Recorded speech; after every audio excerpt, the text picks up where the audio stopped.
Hello, Mindful Parenting channel lovers. In life, everyone has difficult times and even seemingly insurmountable difficulties. In such situations, we tend to think that only miracles, some great change can blow away the darkness of the future so that we can see the way, so that we can have the strength to move on. And so we forget, we seem to leave behind, to abandon the seemingly small things of each day. Our minds are covered with tiny dust particles of disappointment, of discouragement, of laziness, and everything becomes more and more obscure. Listen to the following story, and you will find your own path. The story of the Magic Vase. In a dreary city, there was a poor family living in a small, simple house deep in the alley of a remote and least noticed area. Like other poor rural youths who came to the city to make a living and marry for love, they had years of hardship, difficulty, but happiness and determination to realize. Their common dream, a healthy child, a stable job, and a small house full of laughter. They tried very hard to become a happy family. But as their children were born one after another, common difficulties of the economic recession, unstable jobs and promotion opportunities gradually became impossible. Over time, the fatigue of daily life gradually made them feel more and more depressed. You can see their depression etched deep into the house they lived in. They no longer bothered to clean the windows. They did not take care of the small garden before house. Paint was peeling off the doors and cracks appeared on the leaky walls. The father and mother both thought that it would be difficult to improve the situation with small efforts.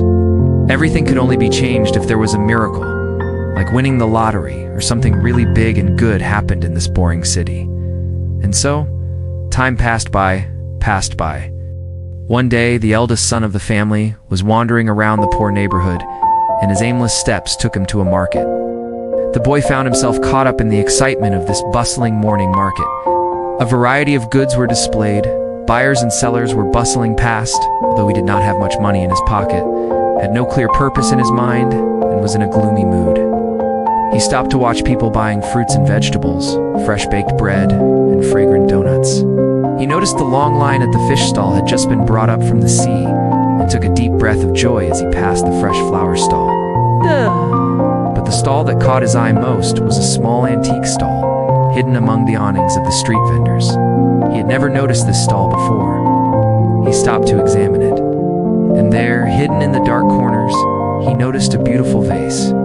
Even if it means a few days of poverty, which is nothing unusual, I'll buy this vase. He quickly felt for coins in his pocket. He wondered if they would be enough to pay for it. All right, he said to himself. Why not? I'll ask for the price. Mother will like it. Everyone will like it. He asked the price, and was relieved that his small change was enough to pay for it. He handed the contents of his bag to the man behind the counter. As he wrapped the jar in brown paper, the shopkeeper said to the boy, "Enjoy it, will you? And treat it well. It will bring many surprises to the family, because this is a magic jar." With these mysterious words ringing in his ears, the boy went home, proudly carrying his purchase. Everyone in the house loved the vase, and no one blamed him for spending his last pennies on it. In fact, it was quite the opposite. When his father saw the vase, he realized how shabby the room was. He went down to the basement, got out the cobwebs and the paintbrush. He decided to give the room a makeover, even this small one. And when the second son saw how nice the room looked with the new paint, he got a bucket of water and washed the windows, making them clean for the first time in years. When the third son looked out the newly bright window, he realized what a mess the garden was in. He went to get his boots, gloves, and the lawnmower. He decided to clean it up. When the fourth son saw the garden had just been cleared, he dug it up and sowed flower seeds. When summer came and the family's little daughter went out to play in the garden, she found that flowers had grown from the seeds, and she picked a bunch to give to her mother. "These are beautiful flowers. I give them to you, Mother," she said, "because we love you." It was the first time in her life that her hardworking mother had received flowers from her son. She was deeply moved and happy. With tears in her eyes and a lump in her throat, she said, "Put the flowers in the magic vase. A new life seems to be happening, and light is everywhere." My friends, most of us, in real life, we all dream of a better future. But sometimes the path to that future is so obscure, it makes us depressed, disappointed, and disoriented. We let the sadness and disappointment about the future bury us.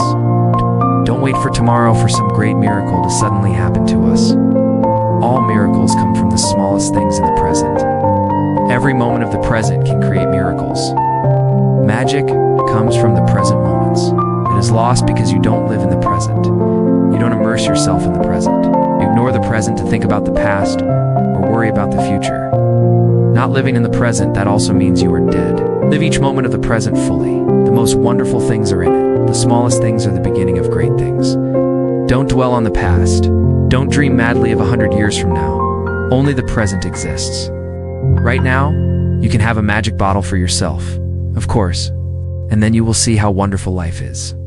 Thank you for watching the story. See you in the next video. Please subscribe and follow Mindful Parenting to accompany us.